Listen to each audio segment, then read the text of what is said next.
Hey, it's Dr. Dunaway here with Chiro Strength, and today I'm here with Hunter, and we're going to be discussing a few strategies to resolving lateral epicondylitis or tennis elbow.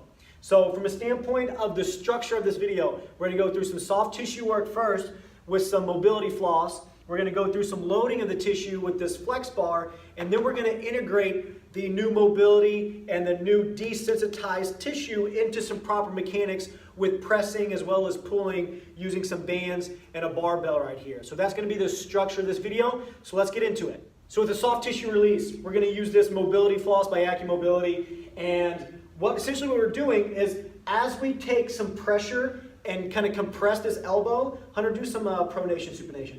I can tack down the superficial tissues, and as I do that, he'll be able to feel those deeper tissues kind of peeling past that. So without doing direct pressure on a painful tendon, we can still get good mobility around this joint, rehydrate the joint by just the sheer force of the compression, and then once we get into loading the tissue, it'll respond a little better to that. So with the floss, he's going to start his arm straight. I'm going to start a couple inches below the elbow here and work my way up to above the elbow.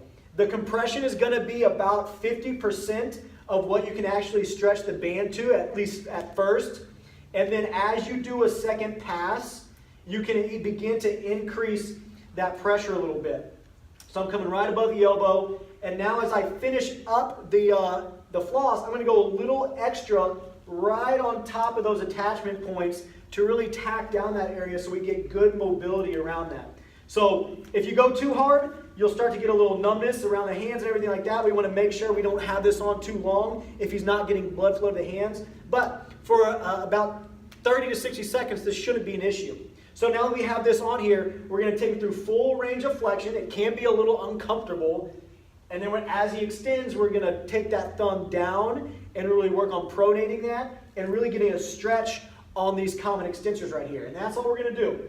So I can assist him in doing this and to get a little bit more of a stretch, especially if we want to kind of floss that radial nerve through here, staying up nice and tall. We can take this arm out to the side like this and get a little bit of a radial nerve stretch as well. But this is essentially all we're doing. A little compression with mobility floss, working through full flexion, full extension with a little bit of pronation, flexing the wrist at the end to get good length on those tissues. And that's how we're going to do the soft tissue work component. Now, once you've begun to desensitize those tissues, we can start to further accomplish this by utilizing some good static and eccentric loading of this common extensor tendon. Now, my favorite way to accomplish that is by utilizing the twist bar. This is the Simeon Sports Bar, which I found to be the most affordable option because it lets you have 4 different resistance levels all in one. So for this example, I'll be utilizing the lowest resistance, which is the yellow color. So the first thing you'll want to do is with your arm braced against your leg like this, you will come into wrist extension, you will reach overhand, apply some tension, and this is going to try to pull you into flexion, but you're going to statically resist that at first, not allow that to occur. From here, you will straighten your elbow and then slowly release that. And then you'll bring it back, extend the elbow, and then slowly release. The protocol used in studies for pain relief is 3 sets of 15 on the affected arm every day. Another common muscle that gets wrapped up in this whole tennis elbow phenomenon is the supinator muscle that creates this supination at the elbow. And we can also statically train that by getting right here, braced against the leg. Now I can bend this, and I'm actually going to pull this one out. And now I can twist here, and then first, I'll statically hold, so I'm not letting this pull me into pronation. And now I can slowly resist that. And this kind of static and eccentric loading on that tendon is going to build the tensile strength of it and help it to be able to withstand the stresses of daily living so that this doesn't aggravate and get worse. So the next step with this protocol would be integrating that elbow back in some pushing and pulling patterns to kind of re-educate the movement pattern itself to not overload the elbow. So we're going to start this with the landmine press, and at the same angle do a banded row just because I like the ability to have the consistency of the arc here. And now what we're going to be doing is we're going to get Hunter up in the landmine press first, and I'm going to teach you how I would cue or coach this shoulder to assist with the pressing motion. So go ahead and get that landmine press up. All right, so this is a good setup right here. So I really want to pack the shoulder in this half kneeling position. The opposite leg is up because we want to train that kind of cross crawl pattern. And so as this shoulder is going into flexion, this hip will stay in flexion. I'm going to be driving with this glute.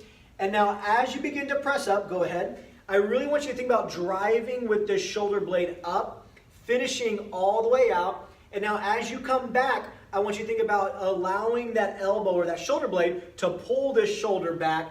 And so this becomes the driver of both the push as you're coming up and around like that, and the pull as you really engage that lat to bring that shoulder blade back down. Now, I want to make sure as you're coming down, this shoulder stays low and you don't end up getting into this kind of position where you come down and that shoulder's elevated. As you press, I don't want the shoulder to shrug, because a lot of times that shrug is what will overload the elbow, because if you're shrugging up here, we know that scapula is not staying stable. So this is a really good easy press variation in order to re-educate that pattern. Now, I can take a band right here, he can stay in the exact same position, and I can end up bringing the band through his hand like this. And now the exact opposite is the case.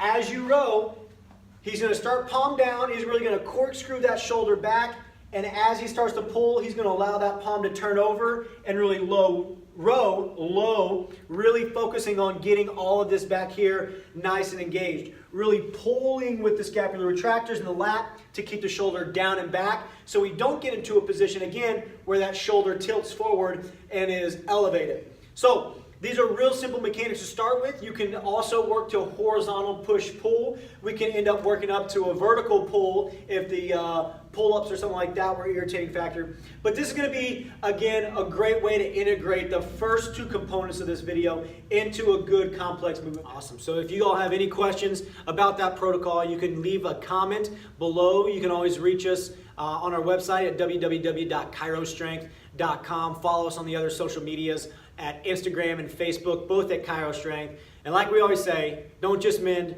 transcend. Thanks.